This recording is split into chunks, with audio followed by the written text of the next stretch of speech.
Cattolica dal 2008 al 2011 ha presieduto la Commissione per la protezione dei minori della Conferenza Episcopale degli Stati Uniti, quindi ha anche un'esperienza diretta impegnativa.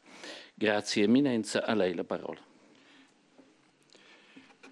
Holy Father, sisters and brothers all, good morning.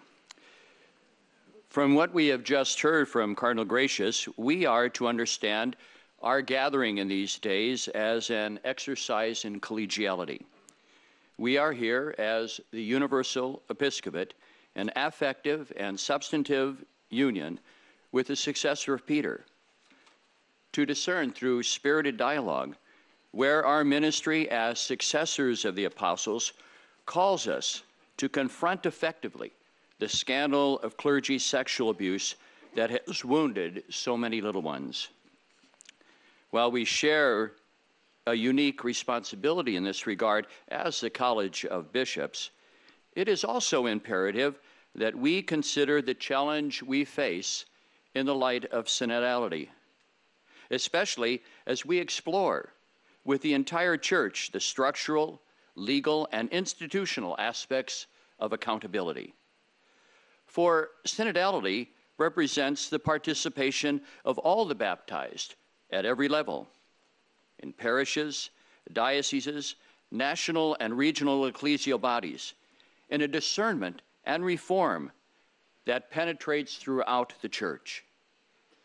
It is precisely such a penetrating discernment, so vital to the Church in this moment, that will give rise to the elements of truth, penitence, and renewal of cultures that are essential to fulfilling the mandate of protecting the young within the Church, and in turn within larger society. A process that merely changes policies, even if it is the fruit of the finest acts of collegiality, is not enough.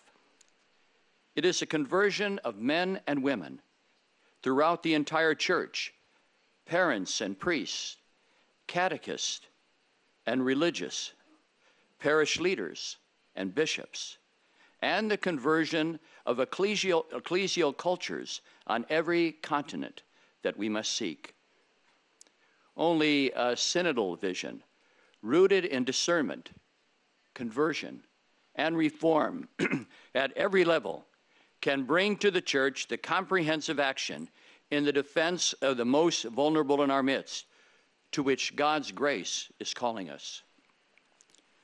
With that in mind, I want to begin with a story.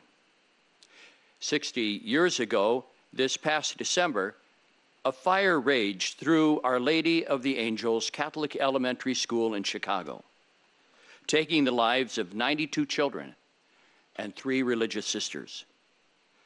To mark that sad anniversary, I presided at a memorial mass attended by many of the former students who survived the fire and family members of those who had died. One of the persons I greeted before the mass was a 95-year-old mother of one of the children who died in the fire. She was an Italian immigrant who told me in her native language, but also with the pitiful look in her tearful eyes, that the sting of her loss was still as sharp as the day her 9-year-old daughter perished. She showed me the holy card with her daughter's picture. She clutched it in her hand as something very precious.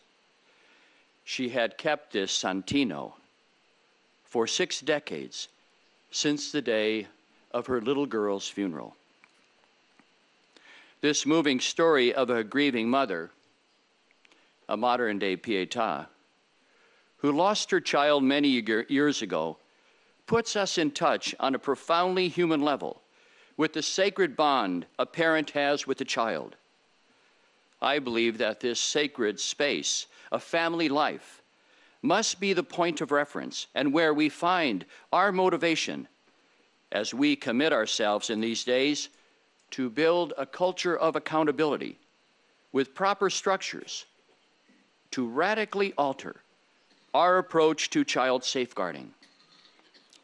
Sadly, many of our people not just those abused or parents of those abused, but the faithful at large, are wondering if we, the leaders of the church, fully understand this sacred bond, this reality, particularly when they see little care given to abused children, or even worse, when it is covered up to protect the abuser or the institution.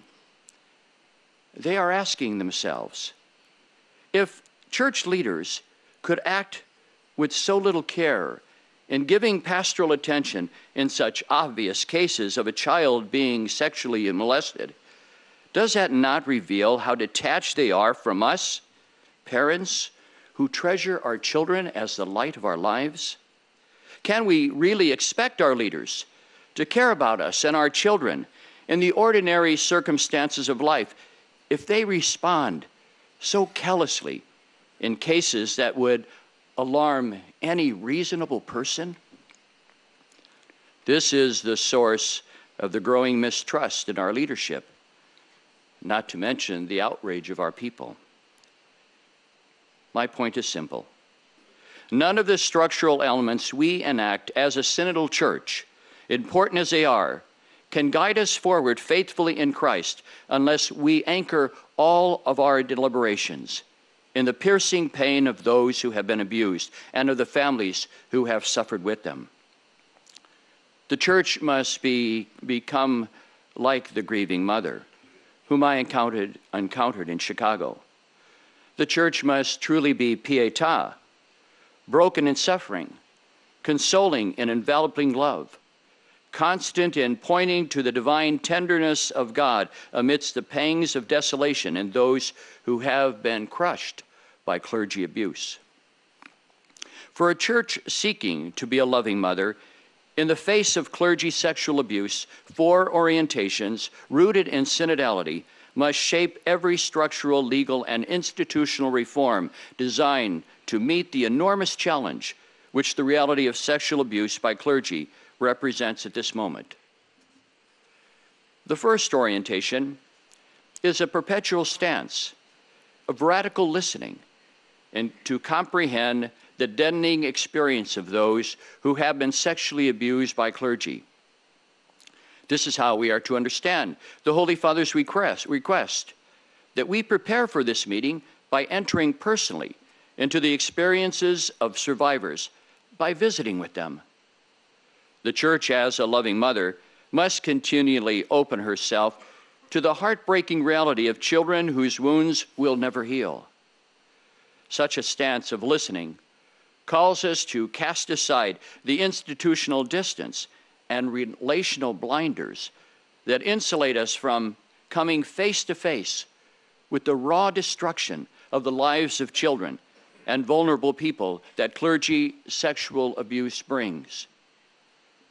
Our listening cannot be passive, waiting for those who have been abused to find a way to us. Rather, our listening must be active, searching out those who have been wounded and seeking to minister to them. Our listening must be willing to accept challenge and confrontation, and yes, even condemnation, for the Church's past and present failures to keep safe the most precious of the Lord's flock. Our listening must be vigilant, understanding that only by inquiry and perseverance and action in the face of signs of sexual abuse can we fulfill God's mandate. Finally, our listening must bring with it the willingness to confront the past grave and callous errors of some bishops and religious superiors in addressing cases of clergy sexual abuse, and the discernment to understand how to establish just accountability for these massive failures. The second foundation, which must orient every structural reform to address clergy sexual abuse in a synodal church, is the affirmation that every member of the church has an essential role in helping the church to eliminate the horrific reality of clerical sexual abuse. In large part, it is the witness of laity, especially mothers and fathers, with great love for the church, who have pointed out movingly and forcefully how gravely incompatible the commission, cover-up, and toleration of clergy sexual abuse is with the very meaning and essence of our church. This witness of faith and justice by the laity represents not a confrontational challenge to the church, but an ongoing and grace-filled testimony of faith and action that is essential for the pilgrim people of God to fulfill its salvific mission at this moment in history. Mothers and fathers have called us into account, for they simply cannot comprehend how we as bishops and religious have often been blinded to the scope and damage of sexual abuse of minors. They are witnessing to dual realities that must be pursued in our church today: an unceasing effort to eradicate clergy's sexual abuse in the church, and a rejection of the clerical culture which so often bred that abuse. True synodality in the church calls us to see this broad lay witness as empowering and accelerating the mission for which we have come together from every nation in pursuit of the safety of God's children. We must unswervingly incorporate broad lay participation into every effort to identify and construct structures of accountability for the prevention of clergy sexual abuse. For the history of the past decades demonstrates that the unique and grace perspective of lay men and women, mothers and fathers, informs our church in so profound a manner on this tragedy that any pathway forward which excludes or diminishes it will inevitably deform the church and dishonor our God. The third orientation for our work of reform and renewal was noted by Cardinal Gracious this morning: the stance of sustained collegiality that is necessary for a genuine accountability regarding clergy sexual abuse. I know that at times the issue of sexual abuse can leave each of us feeling isolated and defensive, and understanding how we should move forward. It is precisely for this reason that our efforts toward structural and legal reform in the church must be rooted in a profoundly collegial vision. We are gathered here in this historic moment because the Holy Father has powerfully crystallized the drive for reform in a way that positions the church to meet its responsibilities in protecting the young and to exercise its role as pietà in a world which knows all too tragically the reality of sexual abuse. An approach that is synodal and collegial is marked by the reciprocal exchange of mutual knowledge in the Roman Curia, episcopal conferences, and metropolitans, among each of them for the purpose of discernment. Rather than operating in isolation, we need to communicate with one another in a spirit of trust, recognizing all the while that we are being faithful to the wishes of Christ, who has united us as successors of the apostles in the gift of the same Spirit. This past year has taught us that the systemic failures in holding clerics of all rank responsible are due in a large measure to flaws in the way that we interact and communicate with each other in the College of Bishops in union with the successor of Peter. But they also reveal, in many cases, an inadequate understanding and implementation of key theological realities, such as the relationship between the Pope and the bishops, bishops among themselves, bishops and religious superiors, bishops with their people, and the role of bishops' conferences. Pope Francis reminded us in an address to the Congregation for Bishops, no one can manage everything. Each one, in his own way, with humility and honesty, lays his own badge in a mosaic that belongs to God. In other words, accountability within the College of Bishops, marked by synodality, can be shaped in a way that becomes a grounded network of guidance, grace, and support that does not leave the individual leader alone in difficult situations nor rely on the false impression that the Holy See must come up with all the answers.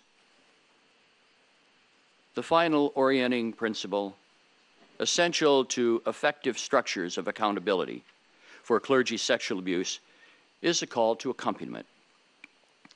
If the Church is truly to embrace victim survivors of clerical abuse in her arms as a loving mother, then every structure of accountability must include outreach and accompaniment that is truly compassionate. Accompaniment entails genuinely attempting to understand the experience and spiritual journey of the other. Thus, the structures of reporting, investigation, and evaluation of claims of abuse must always be designed and evaluated with an understanding of what survivors undergo as they approach the Church and seek justice. Each instance of a survivor approaching the Church, whether he or she is seeking justice, solace, retribution, or peace, is an invitation for the Church to genuinely be pietà, marked with tenderness and empathy. Such structures of accountability must also be just and sure, producing sanctions to protect the vulnerable when the accused is guilty, and declarations of innocence when the accused is blameless. The call of the Church to accompany victims demands a mindset that categorically rejects cover-ups or the counsel to distance ourselves from survivors of abuse for legal reasons or out of fear of scandal, which blocks true accompaniment with those who have been victimized. It also demands that we erect structures and legal provisions that manifestly enshrine the duty to protect the young and the vulnerable as their first and overarching principle. Perhaps most importantly, the call to accompaniment demands that bishops and religious superiors reject a clerical worldview that sees charges of clergy sexual abuse cast against a backdrop of status and immunities for those in the clerical state. Authentic Christ-like accompaniment sees all as equal in the Lord, and structures rooted in accompaniment makes all feel and appear equal in the Lord.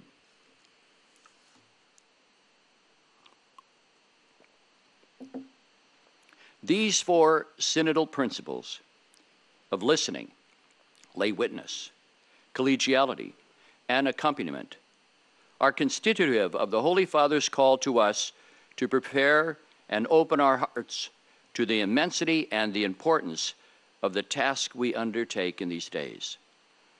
The task before us is to focus these principles upon the design of specific institutional and legal structures for the purpose of creating genuine accountability in cases related to the misconduct of bishops and religious superiors and their mishandling of cases of child abuse.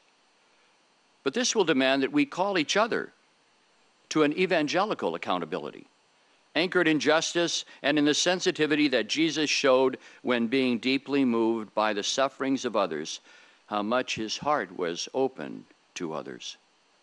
With all of that in mind, we now turn to what the specific application of accountability through institutional and legal structures might look like in cases involving the misconduct of bishops and their mishandling of cases of child abuse. We already, of course, have a guide in the apostolic letter Come una Madre Amorevole, which sets forth procedures that addresses, among other things, bishops who mishandle abuse cases. Briefly stated, a bishop, eparch, or major superior of religious institutes and societies of apostolic life, of pontifical right, can be removed if his lack of diligence in this regard is grave, even if there is no serious intentional fault in his part. The competent Roman congregation opens an inquiry in accord with the church law to determine if there is foundational proof. The accused will be informed and given the possibility of defending himself.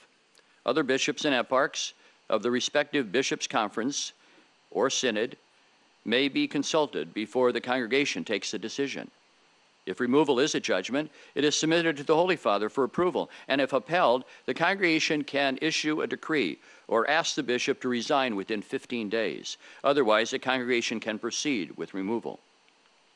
We need to read and reread this letter. What remains to be enacted are clear procedures in cases for which grave reasons could justify the removal from office of a bishop, eparch, or religious superior, as defined in the motu proprio Sacramentorum Sanctitatis Tutela and the motu proprio Come una Madre Amorevole. What I offer here are relevant factors that must be considered as each episcopal conference adopts procedures that equips a synodal church to hold bishops involved in misconduct and mishandling accountable. My aim here is to offer a framework that is in keeping with our ecclesiological and canonical traditions in order to spark conversation among ourselves, knowing that there are differences in culture, civil and canonical laws, and other factors that need to be considered, and yet aware of the urgency that we take decisive action without delay. I will group my remarks under 3 headings: setting standards for investigation of bishops, reporting allegations, and concrete procedural steps. Setting standards. An episcopal conference, as episcopal conferences, provinces, and dioceses collegially establish standards for conducting the investigation of bishops, they should involve and consult lay experts in accord with canon law and explore the use of the Metropolitan given his traditional role in ordering ecclesial life. All of this should be done without prejudice to the authority of the Holy See. Whenever the civil law requires the reporting of abuse of minors, that law must be followed, and the policies should be made clear in those requirements. Reporting allegations. All mechanisms for reporting allegations of abuse or mishandling of abuse cases against a bishop should be transparent and well known to the faithful. Attention should be given to establishing independent reporting mechanisms in the form of dedicated phone line or a web portal service to receive and transmit allegations directly to the Apostolic Nuncio, the Metropolitan of the accused bishop, or, as needed, his alternate, and any lay experts provided for in norms established by the episcopal conferences. The involvement of lay experts to assist from this point forward is for the good of the process and the value of transparency. Other requirements and procedures for reporting to appropriate ecclesiastical authorities by members of the clergy with knowledge of a bishop's misconduct should also be established. Concrete procedures. In my view, it would be useful to adopt clear procedural steps that are both rooted in the traditions and structures of the Church, but at the same time fulfill modern needs of identity, to identify and investigate potentially illicit conduct by bishops. While universal laws can be issued by the Holy See with regard to this issue, and the motu proprio Come una Madre Amorevole is the perfect example, episcopal conferences, after appropriate consultation, should consider adopting special norms to address the particular needs of each conference. I believe that our Church is best served if the following 12 principles find their way into any proposed legislation in this area. Number 1, victims and their families, as well as persons who report the allegation, need to be treated with dignity and respect and should receive appropriate pastoral care. Efforts should be made to ensure that victims receive psychological counseling and other support, which I believe should be funded by the diocese of the accused bishop. 2, the reporting of an offense should not be impeded by the official secret or confidentiality rules. 3, no person should be discriminated against or retaliated against because based on the reporting of an allegation against a bishop to ecclesial authorities. 4, due attention should be given to including competent lay women and men with expertise in the process from beginning to end, out of respect for the principles of accountability and transparency that I have noted above.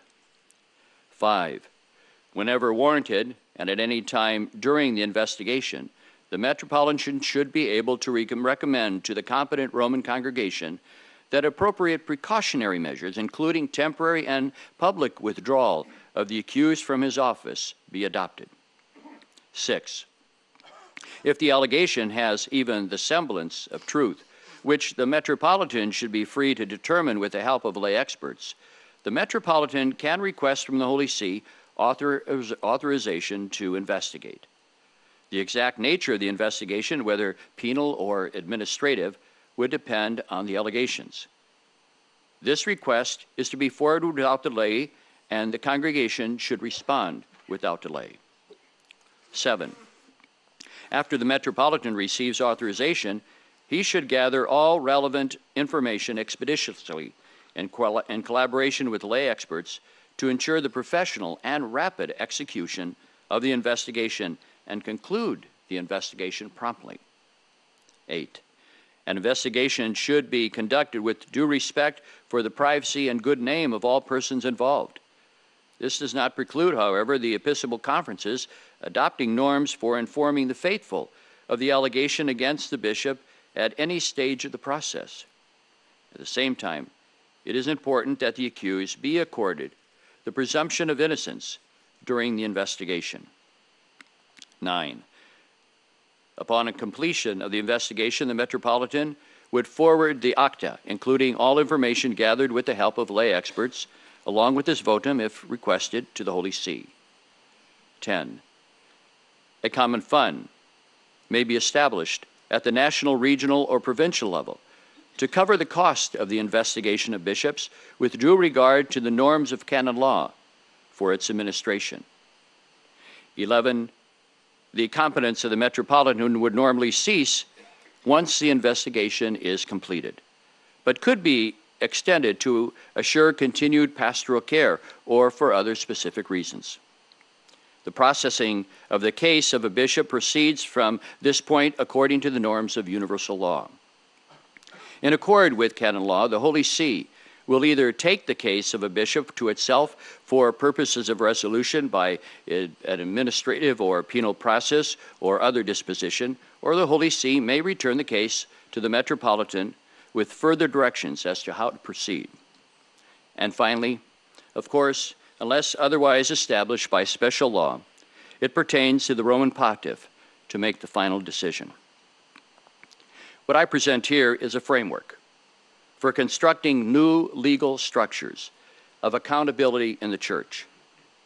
This effort will require steadfast trust and openness in identifying, with the aid of everyone in the Church and with due regard for the diverse cultures and the universality of the Church, the legal and institutional pathways to safeguard young people in a just, compassionate, and robust manner. St. John Paul II spoke to this reality in his groundbreaking apostolic letter, Novo Millennio Ineunte, when he observed that we need the wisdom of the law to provide precise rules to guarantee the participation of all the baptized, that rejects any arbitrariness and is in keeping with our tradition of ordering church life. At the same time, he emphasized, there is a correlative spirituality of communion that supplies institutional reality with the soul.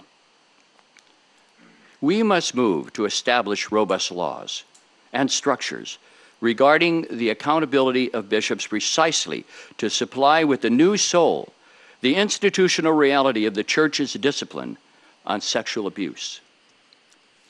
In closing, I want to bring you back to that memorial Mass that I celebrated in Chicago for the children and religious who died in the fire at Our Lady of Angels School. During the recessional hymn, the elderly immigrant mother, who had spoken to me earlier, still holding firmly the Santino in her hand, stopped me to tell me how comforted she was by the celebration, consoled that the Church had not forgotten her child. Then she did something quite extraordinary and so very symbolic. She placed the Santino in my hands, entrusting her child to the Church, which she recognized as Pietà, a loving mother.